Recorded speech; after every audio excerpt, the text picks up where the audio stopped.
नमस्कार। तो आज हम बात करने जा रहे हैं ओला इलेक्ट्रिक के लिए। अपने 10 मिनट एनालिसिस में ओला इलेक्ट्रिक के बारे में हम लोग डिस्कस करेंगे कि यहाँ से क्या लगे ओला इलेक्ट्रिक। देखिए स्टॉक्स जैसे आपको पता है कि ऑलमोस्ट 140 के आसपास था और अभी 40 के आसपास चला गया, वापस अराउंड 53 घूम रहे हैं, बीच में तो 70 जाके आया। लेकिन क्या प्रोस्पेक्ट से चले जानते हैं यहाँ से क्या आप बाय कर सकते हैं कि नहीं कर सकते।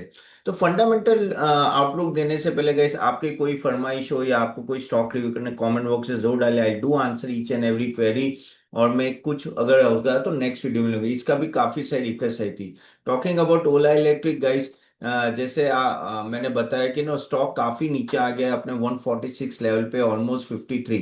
बीच में तो ये 40 के आसपास चला गया था। अब वापस ये मोजो क्यों वापस आया, क्यों वापस स्टॉक बढ़ने लगा, वो जानना जरूरी है। कुछ इंपॉर्टेंट रेशियो आपको ध्यान में रखें जब ओला इलेक्ट्रिक की बात की, क्योंकि ये लॉस मेकिंग कंपनी है।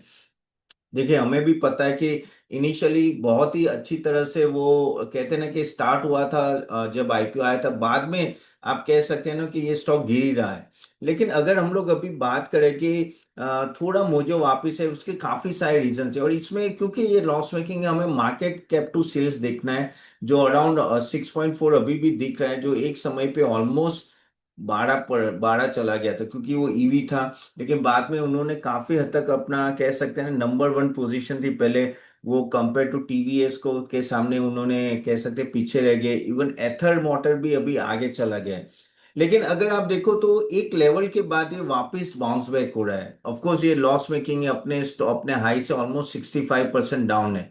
और ईवी बाई सेल्स भी अगर हम लोग देखें तो ऑलमोस्ट 5.25 आसपास है, जो आपको थोड़ा ध्यान में रखना है। हम लोग आगे वैल्यूएशन की भी बात करेंगे। तो अभी क्या हो रहा है ओला इलेक्ट्रिक में वो थोड़ा जानते हैं कि क्यों ये वापस स्टॉक वापस लाइमलाइट में है। तो उसकी वजह से one of the main reason है कि प्रमोटर ने जो गाइडेंस दिया है वो बहुत ही अच्छा दिया है नेक्स्ट फ्यू क्वार्टर्स का। और प्रमोटर खुद बोले, भावेश बड़े जो भावेश जी जो कहते हैं ना ऐसे फेमस नहीं है, लेकिन उनके ट्वीट्स के वजह से काफी फेमस है। अभी तो उनके सामने केस हो चुका है।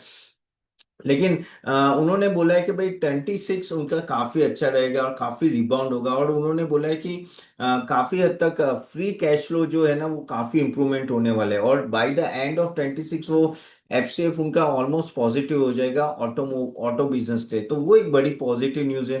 ग्रॉस मार्जिन भी वो बोल रहे कि 25% के आसपास हो जाएगा। और लक्ष्य 26 का उन्होंने जो कॉस्ट प्लान बनाया उसके वजह से भी मार्केट थोड़े बुलिश थे। अभी रिसेंटली उन्होंने बीईएसएस यानी वो बैटरी स्टोरेज में की इनडायरेक्टली मैं बात कर रहा हूँ, बीईएसएस का लॉन्च किया। उसके लिए भी मार्केट काफी हद तक कहते हैं ना कि ब्राउनी पॉइंट्स दे रहा है ओला को, उसके वजह से भी स्टॉक काफी गिरा था। तो अगर आप लोग स्ट्रेटेजिक मूवमेंट काफी सारी चीजें वो लोग ला रहे हैं। देखो क्या होता है कि बंदा सीखता है अपनी गलतियों से, तो यहाँ भी ऐसा ही लग रहा है। क्योंकि जो इन हाउस 4680 भारत सेल का प्रोटोटाइप है वो ऑलरेडी डेमोस्ट्रेट उन्होंने किया है। और ऊपर से ये जो रेयर अर्थ का जो बीच में इशू चल रहा था ना, जिसके वजह से कह सकते हैं अवेलेबिलिटी का कम था, तो ओला इलेक्ट्रिक उस तरह के मॉडल बनाने वाले हैं जहाँ रेयर अर्थ मटेरियल पे वहां उनको रिलाई नहीं करना पड़ेगा। तो गीगा फैक्ट्री आपको पता है कि वो खुद की लॉन्च करने वाले हैं।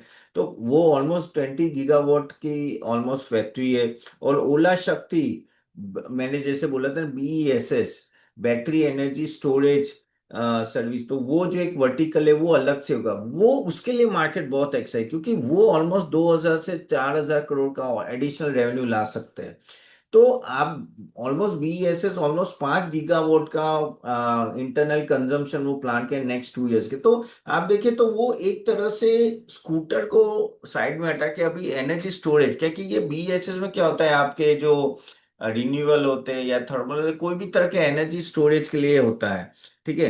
तो अभी अभी जो गाइडेंस है, अभी गाइडेंस की अगर हम लोग बात करें कि गाइडेंस क्या है, तो चलो एक मिनट में वापस आपको स्क्रीनर पे ले जाता हूँ। तो गाइडेंस बोल रहे हैं कि ऑलमोस्ट 4700 करोड़ के आसपास का वो लोग गाइडेंस कह रहे हैं कि भाई ये जो दिख रहा है ना 45 नहीं, ये 4700 के आसपास का गाइडेंस, जो कम ही है, इतना कुछ खास नहीं है। लेकिन अगर टीटीएम देखे तो 3600 करोड़, यानी वो बोले कि नेक्स्ट दिवाली और नेक्स्ट क्वार्टर का बहुत ही अच्छा कह सकते हैं ना कि सेल्स पिकअप होगा।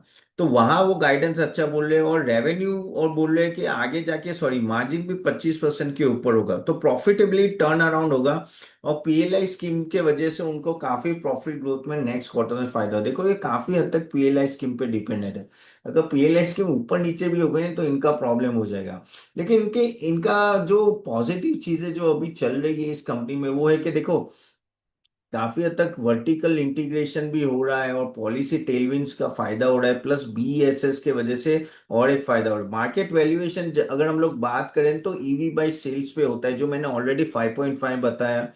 तो और एथर जो है ना वो ऑलमोस्ट आप देखो 10 पे ईवी बाई सेल्स है, यानी उसके सामने कह सकते हैं कि ओला कंपेरेटिवली सस्ता है। एथर एथर थोड़ा आगे निकल गया है। भैया आगे जाने से पहले guys just to tell you again, आप लोगों को पता ही है तो भी डिस्क्लेमर स्टैंडर्ड कि यहाँ जो भी ओला की बात हो रही है वो सिर्फ आपके एजुकेशन, यहाँ कोई रिकमेंडेशन नहीं है।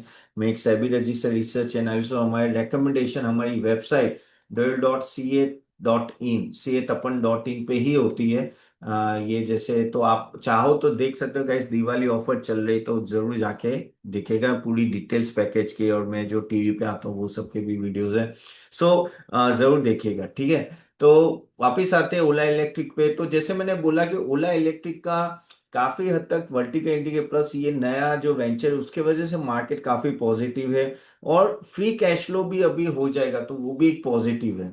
अभी हम लोग अगर कहते हैं कि भाई ये जो 4,500 करोड़ का रेवेन्यू बता रहे हैं वो अगर 2 साल में या तीन में भी 2028 तक अगर ये 8,000 या 11,000 करोड़ हो जाता है जो वो बात कर रहे हैं, और उनको अगर हम लोग 4 या 3.5 भी अगर ईवी बाई सेल्स देते हैं तो प्राइस टारगेट बड़ा होता है। अगेन ये सिर्फ एजम्पशन बेस है, तो यहाँ से टारगेट देखो, टारगेट तो बहुत आ रहे हैं, 100 के भी आ रहे हैं, 140 के भी आ रहे हैं। जैसे बात करें तो आई थिंक एक आध ब्रोकिंग हाउस में 140 का भी टारगेट, लेकिन उस पे नहीं जाना है आपको, उसका परफॉर्मेंस देखें कि किस तरह से ये बिजनेस चल रहा है, किस तरह से आगे यहाँ ग्रोथ होगी। क्योंकि अगर अभी देखो 53 है, तो अपने जो लोअर लेवल जैसे मैंने बताया कि 40 के कंपेरेटिवली थोड़ा बड़ा है, इतना भी बड़ा नहीं है, तो प्राइस तो ऑफकोर्स नीचे है। यहाँ देखो ये प्रॉब्लम यहाँ यही आती है कि ये थोड़ा रिस्की स्टॉक है। ऐसा नहीं कि भाई आप आंख बंद करके ले लो, और क्या क्या रिस्क है जो आपको समझने चाहिए कि अगर जो बीएसएस का स्केल अप का जो बोल रहे हैं, अगर वो स्केल अप नहीं आया तो इशू आ सकता है।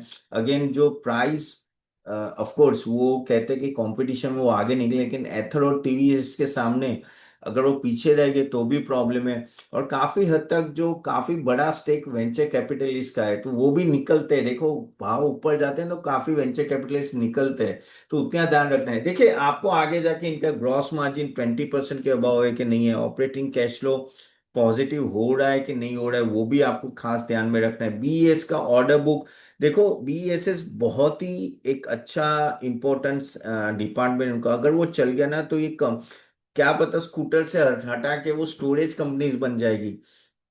देखते हैं वो किस तरह से होता है, तो वो भी एक अच्छा है। लेकिन काफी हद तक उन्होंने जो स्टेप्स लिए वो एक थोड़े पॉजिटिव डायरेक्शन में देख रहे हैं। तो एनर्जी सॉल्यूशन अगर कंपनी बनती है, जो मुझे लग रहा है कि शायद वो बनना चाहती है, क्योंकि जिस तरह से ईवी में प्रॉब्लम, तो वो आपको थोड़ा रिस्क उस तरह का लेना है तो आप सोच सकते हो। स्ट्रॉन्ग पॉलिसी तो है, पीएलआई इंसेंटिव, लेकिन उसमें थोड़ा भी ऊपर नीचे होगा तो प्रॉब्लम हो सकती है। तो सक्सेस यहाँ से कह सकते हैं कि यहाँ से नीचे का लेवल मुझे थोड़ा कम लग रहा है कंपेयर टू, क्योंकि काफी हद तक जो नेगेटिविटी वो पाइपलाइन हो चुके हैं, यानी ऑलरेडी आ चुके हैं। और जिस तरह से मैनेजमेंट कहते हैं ना प्रोग्रेसिव लग रहा है, और जिस तरह से बोल रहे हैं अगर वो उस तरह से भी जा रहे हैं, I think then there is a kite a good upside from here again. लेकिन जैसे मैंने बोला ना काफी हद तक एजम्पशन बेस पे है। लेकिन हाँ ये स्टॉक को आपको इग्नोर नहीं करना चाहिए, क्योंकि ये काफी टाइम के बाद ये ऊपर आ रहा है, और स्टेप्स सही है। और देखो जैसे मैंने पहले भी बोला था कि जो फाउंडर होता है वो अपनी गलतियों से सीखता है, तो होपफुली ये फाउंडर है भावेश जी, वो अपनी गलतियों से सीखे होंगे, और नो वे काफी हद तक राइट स्टेप्स ले, और खुद की गीगा फैक्ट्री है तो वो भी एक प्लस पॉइंट। तो ये सब चीजें आपको थोड़ा ध्यान में रखना है जब आप स्टॉक को इवेल्युएट करते हैं। चलिए यहाँ तक रखिए गाइस।